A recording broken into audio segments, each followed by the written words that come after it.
Well, hello, Judith. This is the first knowledge seed about classic grounded theory. It corresponds to the first chapter of this book that we co-signed together, Classic Grounded Theory, Applications with Qualitative and Quantitative Data.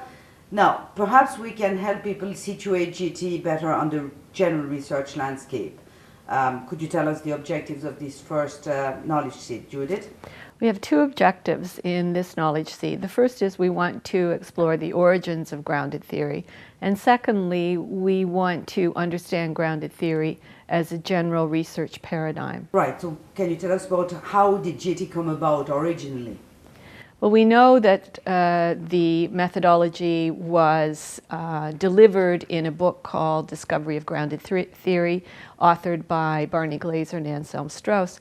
But really, the seeds of the methodology go as far back as Glaser's PhD at Columbia University in the early 60s, where he studied under three very influential social scientists, Paul Lazarsfeld, Robert Merton, and Hans Zetterberg. Zetterberg being his supervisor, and the other two are men that he took courses from. Columbia University's sociology department was an interesting one in the early 60s. Just like the general atmosphere of the 60s, there was a lot of questioning of taken for granted assumptions, and that had produced some debates and tensions within the department. Most specifically, there was a debate between those who felt the department's focus should be on theory, Robert Merton being the chief proponent of that debate, and those who felt that methodology should be their focus, and that's where Paul Lazarsfeld stood. When we look at these two areas, we understand as well that there was tension around whether or not the purpose of the department's work should be on theory verification or on theory discovery. And again, Robert Merton focused particularly on theory verification, the idea of developing hypotheses, going out and collecting data to try and prove or disprove the hypotheses. Paul Lazarsfeld, on the other hand, felt that they should be focusing on methodology that would enable them to identify latent patterns within empirical data. So we can see that there was this basic tension between whether or not their research in the department should be a more traditional deductive approach, or whether or not a more inductive approach would be appropriate. Barney Glaser didn't side with one camp or the other, but as he said, he sort of skipped and dipped and took ideas from all three of these men. From Lazarsfeld, he was quite intrigued by Lazarsfeld's ideas around the ability to use empirical indicators to form an index, and about the idea that there was interchangeability among indicators. And you could do comparative analysis using these. Merton, his focus was on close reading of empirical texts, conceptual integration through theoretical coding. These ideas come up later in grounded theory methodology. From Hans Zetterberg, he picked up two key ideas. One was the importance of using empirical research to develop theory, as opposed to simply conjecturing and testing hypotheses. And also the fact that social theory should have a practical value. So these ideas he carried with him throughout his own work at Columbia, and they would go with him further into his career when he began his collaboration with Anselm Strauss. Again, we're starting to see here the beginning of a transcending of the dominant paradigm and move toward the value of qualitative data, but then what do you do with that qualitative data? So we all know about the 1967 seminal book, Classic Grounded Theory, and applying it with qualitative data that was co-signed by Glaser and Strauss. they collaborated very closely, but we also all know about their differences.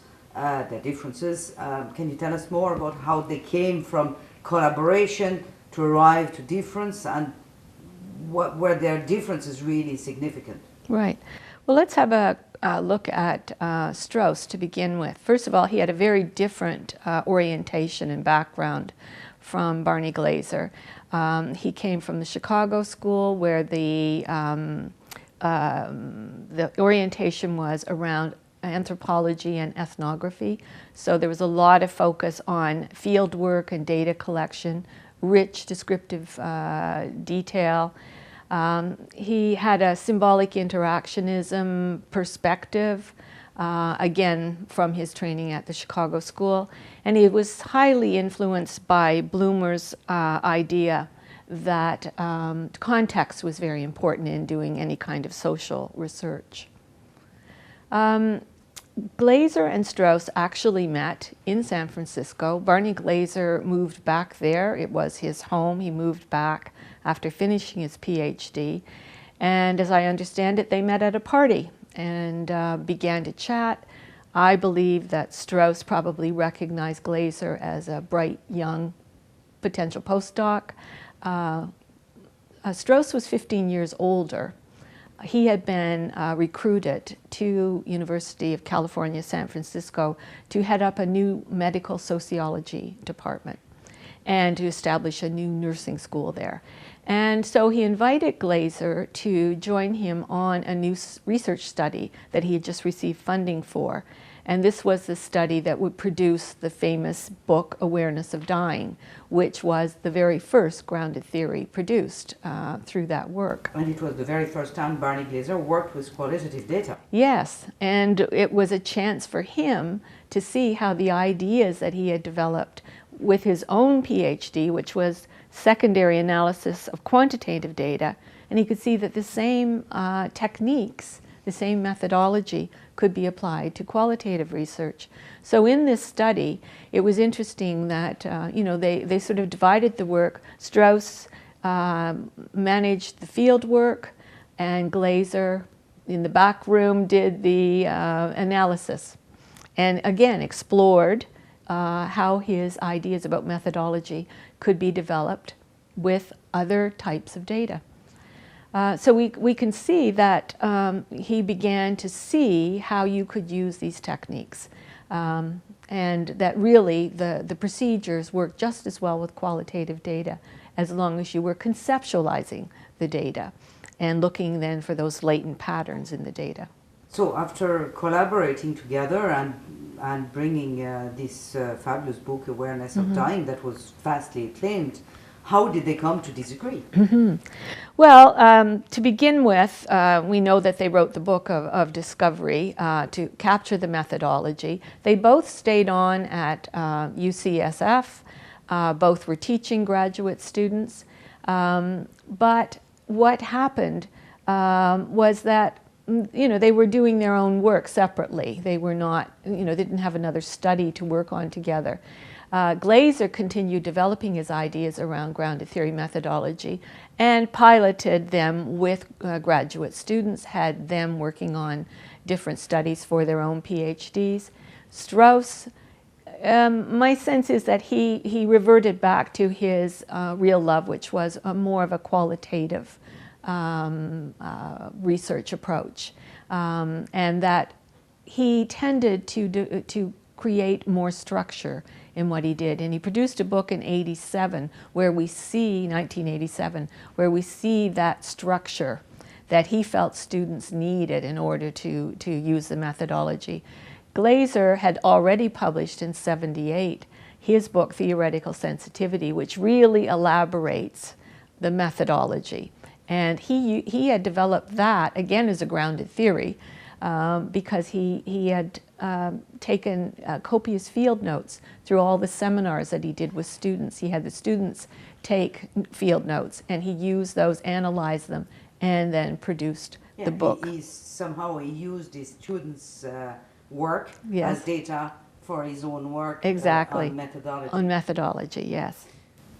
And also perhaps one important element is to stress as a difference between a Straussian approach to grounded theory and the more Glazerian classic approach is this opening for creativity Yes. and freedom, which is much more present in the classic grounded, in the Glazerian version of grounded theory. Yes, and I know that's what attracted me to grounded theory when I was a doctoral student, was first of all the promise in discovery that there was a systematic approach to it and that if it were followed, it would produce theory, but also at the same time this scope for creativity and flexibility that was important to me as a researcher. I didn't want a straitjacket approach.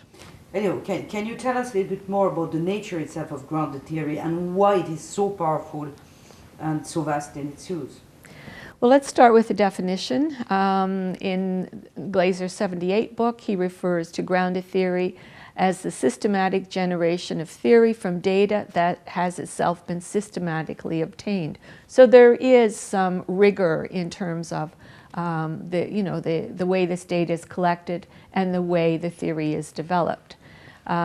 He goes on in 1998 to elaborate more on what grounded theory is, and he emphasizes in particular that it's not the reporting of facts, it's the generation of probability statements about relationships between concepts as a set of conceptual hypotheses. And these are based in empirical data, but it goes beyond simply describing or factual reporting.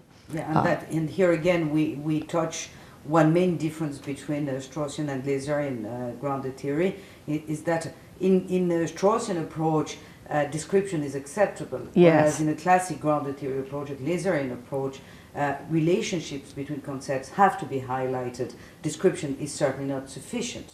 Exactly, and that would be really the crux of the divergence between them. This occurred particularly after Strauss published another book with Juliette Corbin, and Glaser then wrote his 1992 book, Basics of Grounded Theory, in which he does a critique of the Strauss and Corbin book, and he says this is not grounded theory, this is conceptual description. And so the divergence occurred. I think it's worth noting that they remained good friends, yes. But they just preferred, they developed different ideas. Exactly. So the goal of classic grounded theory is not quite the same as the goal as the Straussian grounded theory. Exactly. So what is the goal of classic grounded theory? Well, it is to create this integrated, this explanation of what a main concern is of the people in a particular area that you're studying. It's not your concern, it's not what you want to study, but it's what is of major concern to them. And in your grounded theory, you're going to produce an explanation of that, an integrated set of conceptual hypotheses that explain how that main concern is managed or resolved in that substantive area. So really, as we've said already, it comes down to conceptualization versus description. And if you're going to do grounded theory, you need to be able to conceptualize. You need to produce this abstract, conceptual explanation of a main concern. And if you want to describe, then what you're doing is not a classic grounded theory, for sure. So tell me, you mentioned that Strauss and Glaser came from different university backgrounds, and Glaser is often thought of as from a positivist background, as you described it, whereas Strauss was more from a symbolic interactionism background. Mm-hmm. Now, is GT philosophically linked to a stream of thought? Mm-hmm. Tell us about that. No, actually, I think that's one of the wonderful things about classic grounded theory is that it is ontologically and epistemologically flexible. It's a general methodology for doing empirical research and creating theory. And therefore, and I think that comes, from the backgrounds of the two men and also Glazer's earlier training, where he was able to look at different perspectives on theory creation.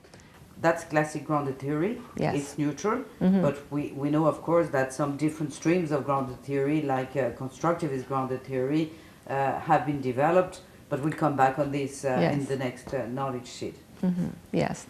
But the skill of a grounded theorist is to be able to transcend that descriptive detail and be able to identify that latent pattern that is the prime mover of this main concern in the area under study.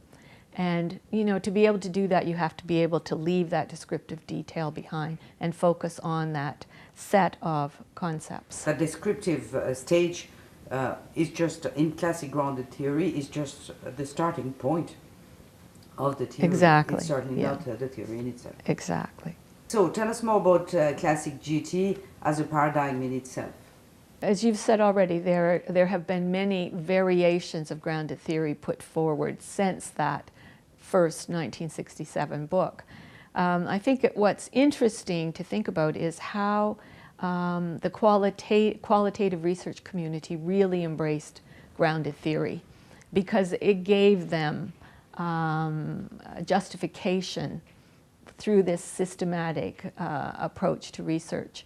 Because they'd often been accused, those who were doing qualitative research, of it, you know, not really having a methodology.